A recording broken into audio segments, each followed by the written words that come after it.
In this video, I'll show you how Kengan is robbing Baki, and that they haven't stopped doing so. I know the Kengan series is heavily inspired by the Baki series.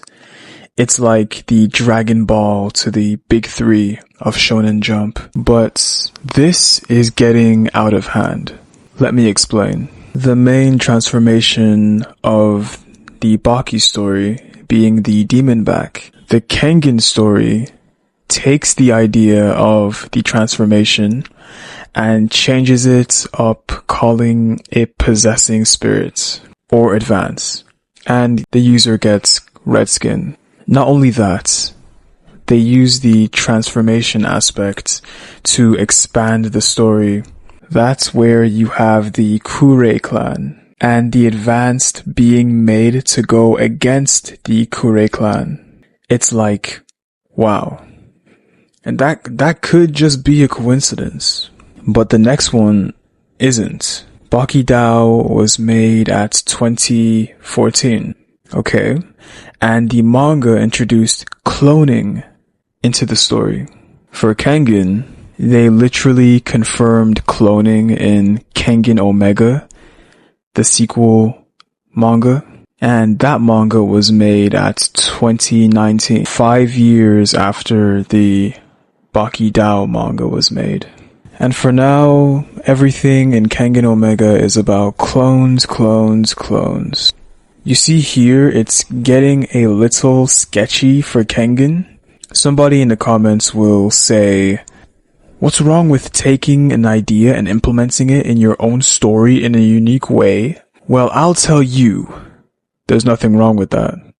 What's wrong is this. In the Kengan Omega story, there's this guy called Shen Wulong, the connector, and he's a clone. Surprising, right? He's presented as this unstoppable, overpowered fighter. Kinda like Yujiro.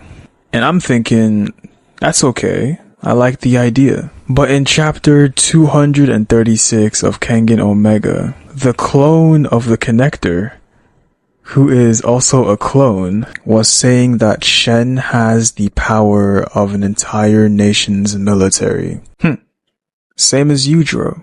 And in the next chapter, Shen Wulong is literally staying in a hotel, same as Yujiro.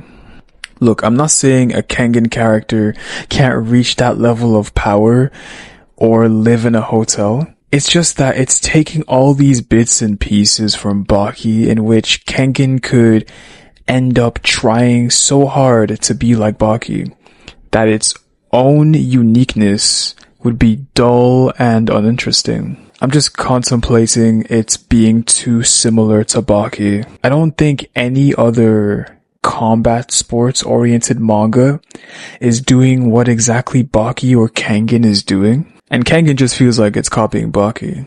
There are probably more similarities I didn't mention between the two series, but it just feels like Kengan is imitating the Baki series excessively. If they're not careful, Kengan as a whole might as well become a clone of Baki. The strong is the beautiful.